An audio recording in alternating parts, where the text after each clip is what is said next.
My mother is suing me over my grandfather's inheritance. When I got a call from the law firm Bradshaw Carter LLP in London, I honestly didn't expect to hear what they had to say. My grandfather, Henry Thompson, had left a will. His fortune, it turned out, was estimated at almost £2 million sterling, although all his life he had appeared to be a modest pensioner from a small house in the suburbs of Oxford. Alison Harper, his only granddaughter, had not seen him for 5 years. Not because we had quarreled, but simply because life had taken us in different directions. I moved to Manchester, got married, had 2 children, built a career, and didn't pay much attention to the fact that my elderly grandfather was calling less and less. And Mom considered him a traitor to the family after Grandma died. She had barely spoken to him in 10 years. Mrs. Harper, the voice on the receiver said, "We must inform you that you are the principal heir to Mr. Henry Thompson's estate." Excuse me, what? I couldn't believe my ears. His entire fortune, including real estate, bank accounts, stocks, and pension fund, has been bequeathed to you. Your mother, Mrs. Linda Thompson, is not mentioned in the will. I just froze in place for a few minutes. Did he really leave everything to me? And Mom? She's his only daughter. I didn't even know how to tell her. But as it turned out, I didn't have to. She found out herself. And her reaction surpassed all my fears. The next day she came to my house, angry, all in tears and resentment. Without saying hello, without asking how the children were, she went into the kitchen and slammed her palm on the table. "Did you take everything from me on purpose?" she screamed. "Mom, I didn't take anything." I was shocked myself. This was Grandpa's decision. He was old and stupid. Her eyes burned with anger. "Did you convince him? Did you sign something for him?" I couldn't believe she was accusing me of this.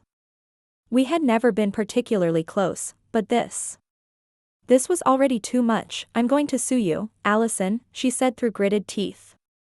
"I have a better right to this inheritance than you do. I'm his daughter." I thought she was joking. But a few days later, I received an official summons, a lawsuit to challenge the will. From my mother. My hands shook as I held the document. I couldn't believe it. She was ready to drag our fragile family into the swamp, just for the sake of money. And at the same time, something inside me told me that this was just the beginning. In court, her lawyer said that my grandfather was supposedly under undue influence. That I might have manipulated him. That he was mentally unstable and didn't understand what he was signing. I remembered my grandfather. He was smart, with a strong character, always clearly formulated his thoughts. At 85, he understood the stock market better than most 30-year-olds. The idea that he didn't know what he was doing was simply absurd, but a trial is not about feelings.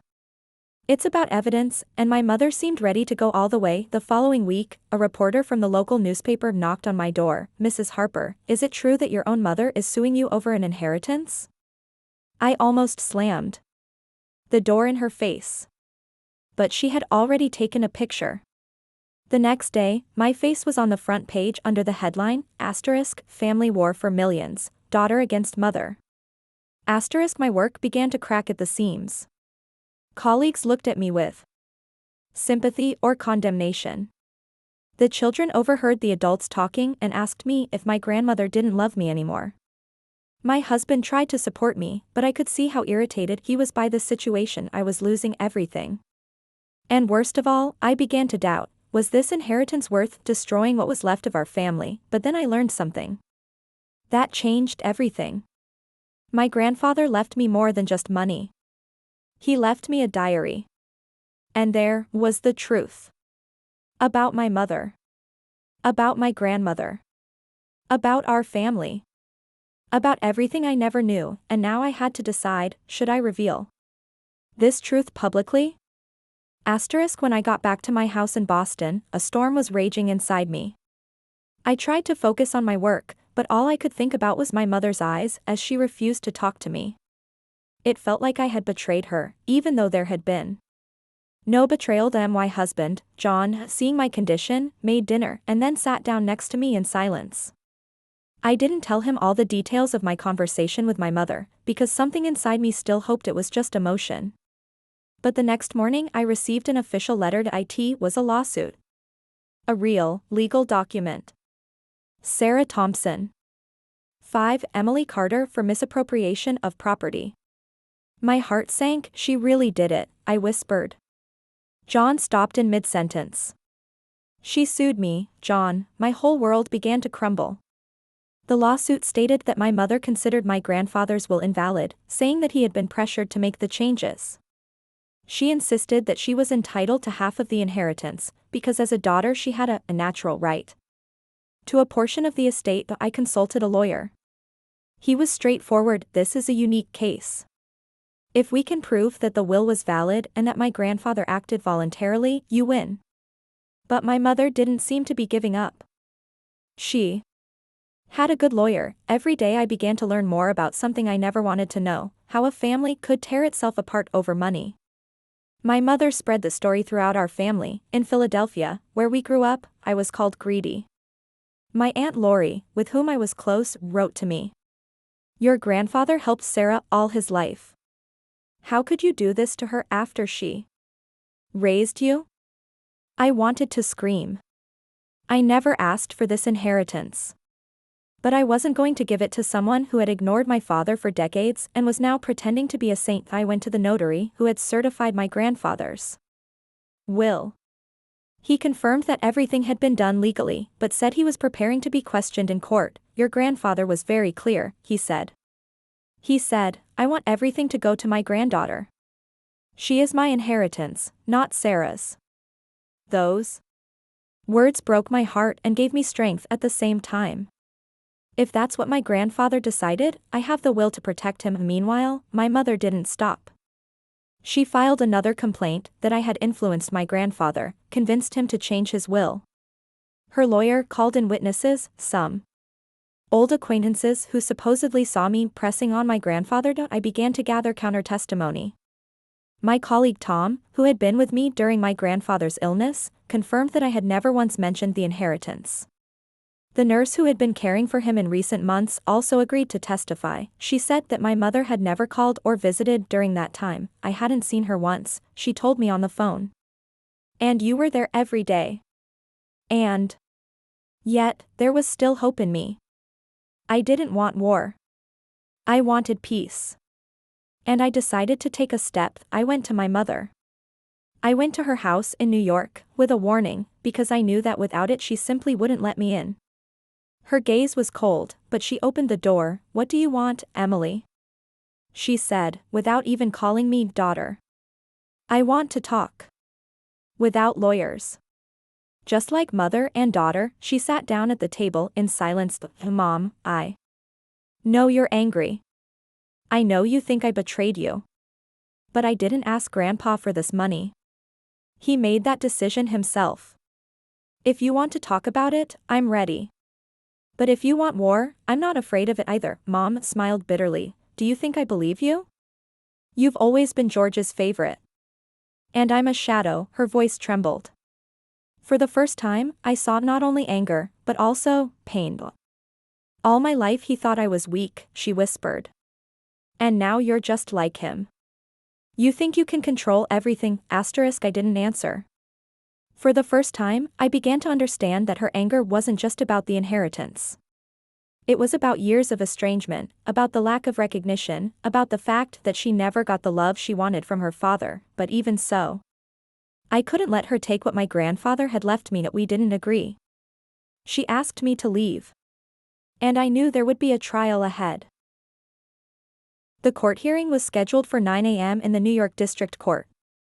I arrived early, nervous as if I were taking an exam that would decide my life. The room smelled of coffee, documents, and anxiety. My lawyer, Mrs. Henderson, dressed in a sober gray suit, was going through the last of the papers, silently nodding at me in reassurance. My mother appeared too, in a dark blue jacket, her face expressing nothing but alienation. She did not look in my direction. Beside her was her lawyer, Mr. Grayson, a man with a sly look that seemed like something out of a conspiracy TV series. The judge, Mrs. Davis, was a woman in her 50s, with deep wrinkles and attentive eyes. She looked at both of us. The case of Sarah Thompson versus Emily Carter is now open. And it began. Mr.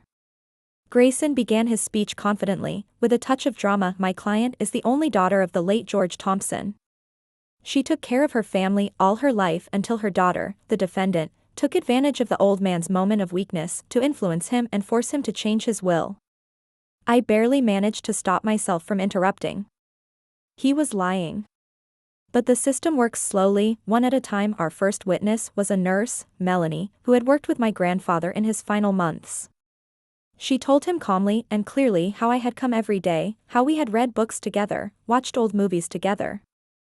How I had spoon-fed him when he couldn't hold a fork. She never talked about money, Melanie said. She talked about him. She worried. But Mrs. Thompson, I'm sorry, never visited him. Mr. Grayson tried to ask her a few sneaky questions, but she held her own. And that was her first little triumph. Then Tom, my colleague, who had seen me run from the office to the hospital every day, spoke up. He told me how I had once canceled an important meeting because Grandpa had a fever. She wasn't thinking about a will at the time. She just loved him, he said. Then it was Mom's turn. Her witnesses were questionable.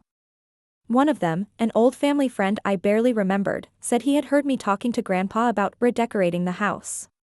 But when asked about the date, he gave a date when Grandpa wasn't in town at all, which we easily verified from the hospital records. Mom was the last to speak.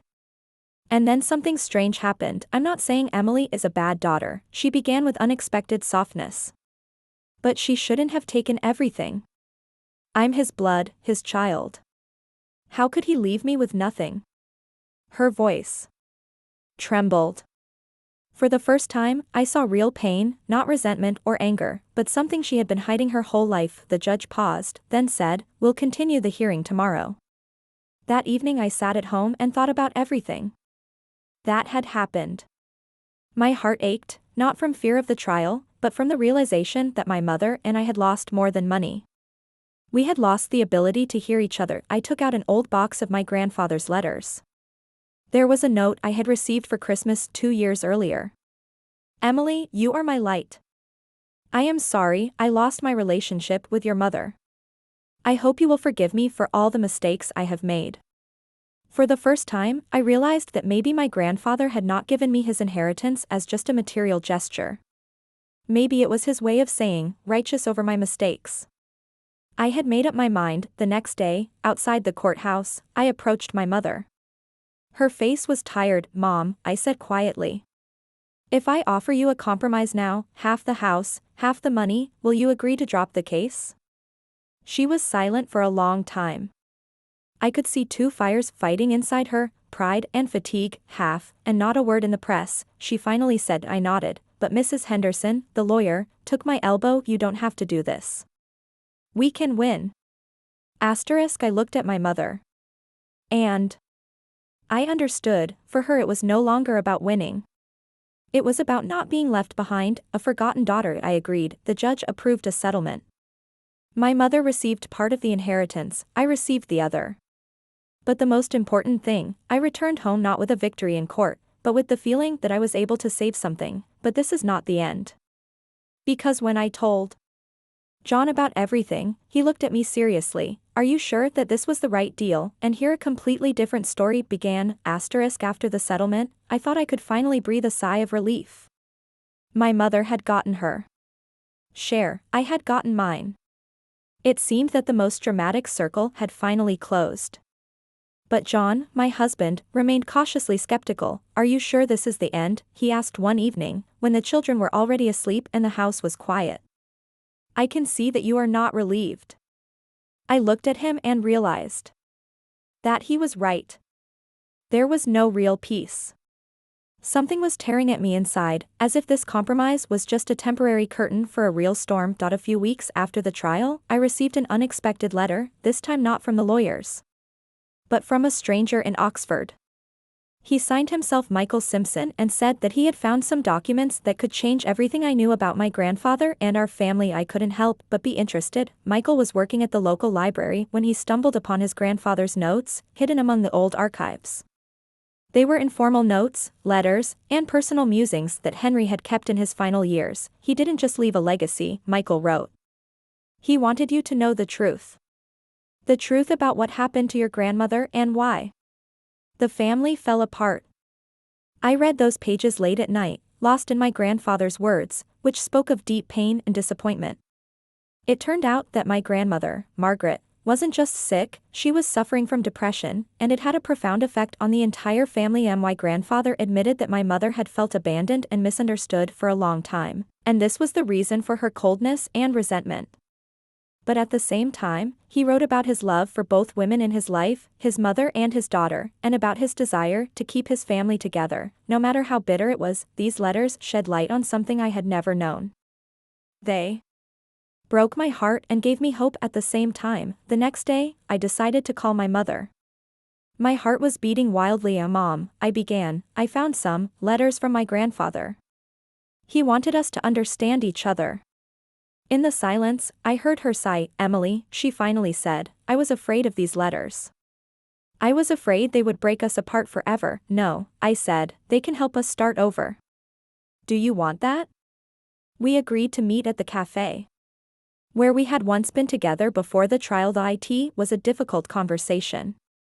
We talked about the pain, the resentment, the years of silence and misunderstanding. And about hope. Maybe, she said, we need to forgive each other to preserve what's left. I agreed. Because I understood that an inheritance isn't just about money. It's about family. And if we lose it, nothing else matters. But while we were trying to start over, life threw up a new challenge. One evening, Mrs. Thompson, the lawyer, called me. Emily, her voice was tense, we have new evidence that could change the course of the case. Maybe you should prepare yourself. I hung up the phone, feeling a chill run down my spine. It was a new twist I hadn't expected. Later, while looking through the documents, I learned that my mother had found evidence that indicated that part of the inheritance had been hidden from my grandfather, and that these funds could have belonged to me. The lawyer recommended that I check this carefully. It seems that there really was a property in the suburbs of London that no one knew about. I was shocked. It felt like the family saga was just beginning. I called John. We need to go to London, I said. This could be the last chance to find out the whole truth. He silently agreed. The next week we were sitting in a small cafe in Oxford, discussing a plan of action. Mum doesn't want this to become public, John said. But we have to do everything we can to figure it out. I understood that it wouldn't be easy. But now I'm not alone. We're together, and even if this path leads through pain and disappointment, I am ready to walk it for the sake of truth and family. The next few days in Oxford were a real test for John and me. We met with lawyers, looked through archives, walked through the narrow streets of the old town, trying to unravel the tangle of family secrets that had been dragging our family for decades. We learned that Grandpa Henry kept double-entry bookkeeping. In addition to the official property that everyone knew about, there was another one, a small apartment in the very center of London, in the Kensington district.